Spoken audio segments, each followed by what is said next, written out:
কি করলে ডিপ্রেশন কমবে? ডিপ্রেশন থেকে রক্ষা পাওয়ার জন্য আমাদের শর্ট ভিডিও আছে ইউটিউব এবং ফেসবুকে, আপনি সেটা দেখে নিতে পারেন। সেখানে আমরা কোরআন হাদিসের আলোকে কিছু পরামর্শ দিয়েছি। প্রথমত আল্লাহ বলেছেন, আল্লাহ বিযিকরিল্লাহি তাতমাইন্নুল কুলুব। আল্লাহ তাআলার জিকির এটা মানুষের অন্তরকে প্রশান্ত করে। বিধায় অন্য ব্যস্ততা কমিয়ে আল্লাহর সাথে একান্ত যোগাযোগ বাড়ানো, আল্লাহর স্মরণ, আল্লাহর জিকির এটা বৃদ্ধি করা, এটা হবে আপনার ডিপ্রেশন দূর করবার অন্যতম উপায়। দ্বিতীয়ত হলো, ডিপ্রেশন এটা আসলে নৈরাশ্য থেকে আসে।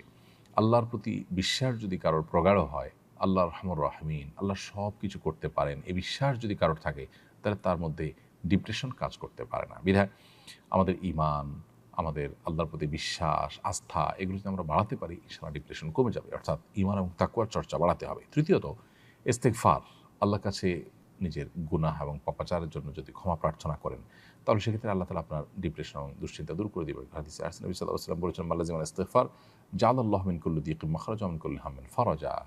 যে ব্যক্তি ইস্তেগফারকে আঁকড়ে ধরবে, অর্থাৎ সবসময় ইস্তেগফার করতেই থাকবে, আল্লাহ তাআলা তাকে সকল সংকটাপন্ন পরিস্থিতি থেকে বের হওয়ার পথ আবিষ্কার করে দিবেন। সকল পেরেশানি থেকে আল্লাহ তাআলা তাকে মুক্তি দান করবেন। এর পাশাপাশি চতুর্থ যে বিষয়টি বলতে চাই, তা হলো দুরূদ পাঠ করা। বেশি বেশি দুরূদ পাঠ করলে সেটাও আমাদের দুশ্চিন্তা, পেরেশানি, ডিপ্রেশনকে দূর করবে ইনশাআল্লাহ, কারণ দুরূদের মাধ্যমেও সেটি হবে বলে হাদিসে রয়েছে। এবং সর্বশেষ বলতে চাই যে বিশেষ দোয়া আছে নবী সাল্লাল্লাহু আলাইহি ওয়াসাল্লামের, আল্লাহুম্মা ইন্নী আউযু বিকা মিনাল হাম্মি ওয়াল হাযান। আল্লাহ আপনার কাছে টেনশন, ডিপ্রেশন, দুশ্চিন্তা থেকে পানা চাই। এই দোয়াটা বেশি করে পড়বেন, ইনশাআল্লাহ আল্লাহ তাআলা আপনাকে হেফাজত করবেন। রিদওয়ান আহমেদ আপনি লিখেছেন, আমি ওয়াসওয়াসার কারণে অনেক সমস্যায় ভুগছি, এর সমাধান কি? অনেক ভাইয়েরা আমাদের, অনেক বোনেরা আমাদের ওয়াসওয়াসার রোগে ভুগছেন। ওয়াসওয়াসার রোগটা খুবই ভয়ঙ্কর একটা রোগ। একজন মানুষকে মানসিকভাবে অনেক অসুস্থ করে দেয়। আজকে জুমার পরও আমার মসজিদে অনেক দূর থেকে একজন ভাই এসেছেন তার বাবা সহকারে। তিনি ভয়ঙ্কর ওয়াসওয়াসার রোগে ভুগছেন। মামাতো বোনের সাথে তার বিবাহ ঠিক হয়েছে, কিন্তু মামির সাথে কোনো প্রকার হুরমতে মোসাহারা হলো কিনা, অজান্তে কোনো প্রকার কোনো কিছু হলো কিনা, তার তরফ থেকে না হলে মামির তরফ থেকে হলো কিনা, এটা নিয়ে সে ওয়াসওয়াসায় ভুগছে। তো এই জাতীয় ওয়াসওয়াসার কারণে দেখা যায় যে দাম্পত্য জীবনে কলহ, ইবাদত বন্দেগীতে মনোযোগিতা কমে যাওয়া, নানাবিধ সমস্যা সৃষ্টি হয়। উজু করতে গিয়ে দেখা যায় 10 বার 20 বার হাত ধোয়া হচ্ছে, এবং হাত মুখ ধোয়া হলো কিনা, শুকিয়ে থাকলো কিনা কোনো জায়গায়, এই অহেতুক সংশয়, এটা নিয়ে দেখা যায় যে 10 বার 20 বার 30 বার পর্যন্ত ধোয়ার কাজ করা হচ্ছে, এদিকে জামাত শেষ হয়ে যাচ্ছে। তো এই অস্বস্থাগুলো শয়তান আমাদের মধ্যে সৃষ্টি করে, আমাদেরকে বিভ্রান্ত করবার জন্য, আমাদেরকে ভালো কাজ থেকে দূরে সরাবার জন্য। এগুলোর জন্য দুটি করণীয় আমাদের আছে। প্রথমত, ভালো কোনো মানসিক ডাক্তার আমরা দেখাতে পারি। বিশেষ করে দিনদার যদি মানসিক ডাক্তার হয় তাহলে ভালো হয়। যদিও সাইকোলজির এই জগতে বেশিরভাগই আপনার সেকুলারিজমের দাপট এবং দৌরাত্ম্য অনেক বেশি। দিনমুখী যারা আছেন তাদের এই সেক্টরে এগিয়ে আসা উচিত, কারণ এখন গোটা পৃথিবীতেই মানুষের যে সমস্ত সমস্যাগুলো দিন দিন বেড়ে চলেছে, এর মধ্যে সাইকোলজিক্যাল সমস্যা অনেক বেশি। সো এখানে ভালো কোনো সাইকিয়াট্রিস্ট, সাইকোলজিস্টের শরণাপন্ন হওয়া, এটা একটা ব্যাপার। আর দ্বিতীয়ত হলো, ভালো কোনো রাকি শরণাপন্ন হওয়া। সোশ্যাল মিডিয়াতে বা বিভিন্ন প্লে স্টোর, অ্যাপ স্টোর, এগুলোতেই আপনি যদি ওয়াসওয়াসার রুকিয়া লিখে সার্চ দেন, তাহলে হয়তো আপনি অনেক রুকিয়ার অ্যাডভাইস পাবেন, সেটাকে আপনি অনুসরণ বা ফলো করতে পারেন। অডিও বা ভিডিও পেলে সেগুলো আপনি মনোযোগের সাথে শুনতে পারেন। আমি আশা করি যে আপনি যদি ভালো মতো রুকিয়া করেন, তাহলে ইনশাআল্লাহ আপনার এই ওয়াসওয়াসার সমস্যা কেটে যাবে। আর অনেক ভাইরা, অনেক বোনেরা এই সমস্যায় ভুগছেন, এবং এটার কারণে তাদের জীবন অনেকটাই ব্যাহত হচ্ছে। তৃতীয়ত আরেকটি সম্পূরক সমাধান বলতে চাই, সেটি হলো ওয়াসওয়াসা রোগের মূল ট্রিটমেন্ট হলো এটাকে ইগনোর করা।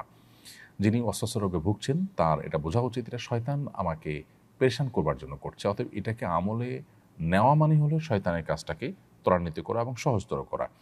ওয়াসওয়াসা দিয়ে শরীয়তের কোনো কিছু সাব্যস্ত হয় না। সো আমাকে 3 বার হাত ধোয়ার কথা নবী সাল্লাল্লাহু আলাইহি ওয়াসাল্লাম নির্দেশ করেছেন ওযুর জন্য। আমি 3 বার হাত ধোবো, এরপরে শুকনা আছে কিনা এটা আমার দায় নেই। এটা রাসূল আকরাম সাল্লাল্লাহু আলাইহি ওয়াসাল্লামের বিষয়। পেশাব করার পর অহেতুক ওয়াসওয়াসা যে ফোঁটা আসলো কিনা, আরও আরেকটা ফোঁটা বের হলো কিনা, এগুলো দূর করবার জন্য নবী সাল্লাল্লাহু আলাইহি ওয়াসাল্লাম নিজে বলেছেন যে ভেজা হাত পাক কাপড়ের উপর দিয়ে মারার জন্য, যাতে করে কোনো প্রকার ওয়াসওয়াসার কারণে আপনি পেরেশান হওয়ার সুযোগই না থাকে। কারণ আপনি দেখবেন যে সব পানির ফোঁটা, আমি তো পানি একটু আগে মেরেছি, অত এগুলো পানির ফোঁটা। সো কোনো কিছু উজু করতে গিয়ে একটু পানি দেখলাম, আর এটা পেশাব বের হলো কিনা, এটা নিয়ে আমি অহেতুক পেরেশানিতে পড়ে গেলাম, আবার কাপড় পাল্টাপাল্টিতে চলে গেলাম, এদিকে জামাত শেষ হয়ে গেল। এগুলোকে পাত্তা দেওয়ার কোনো কারণ নেই। অতএব ওয়াসওয়াসাকে ইগনোর করা হলো ওয়াসওয়াসার অনেক বড় একটা ট্রিটমেন্ট, এবং ইগনোর না করে এটাকে আমলে নেওয়া, এটাতে মনোযোগ দেওয়া, এটাতে ডুবে থাকা, এটা হলো শয়তানের সেই শয়তানি কর্মকাণ্ডকে অনেকটা বাস্তবায়ন করতে সহযোগিতা করা, যেটা আমাদের উচিত নয়। অতএব যারা রোগে ভুগছেন তারা এটাকে ইগনোর করবেন এবং আল্লাহর কাছে দোয়াও করবেন যে আল্লাহ এই ওয়াসওয়াসা থেকে আপনি আমাকে মুক্তি দান করেন, আল্লাহ তাআলা হেফাজত করুন। ছেলে হওয়ার সময় আমার খুব কষ্ট হয়, ডাক্তার সিজার করার সিদ্ধান্ত নেন। আমি আল্লাহর সঙ্গে ওয়াদা করেছিলাম নরমালি হলে এতিমখানায় একটি খাসি দান করব।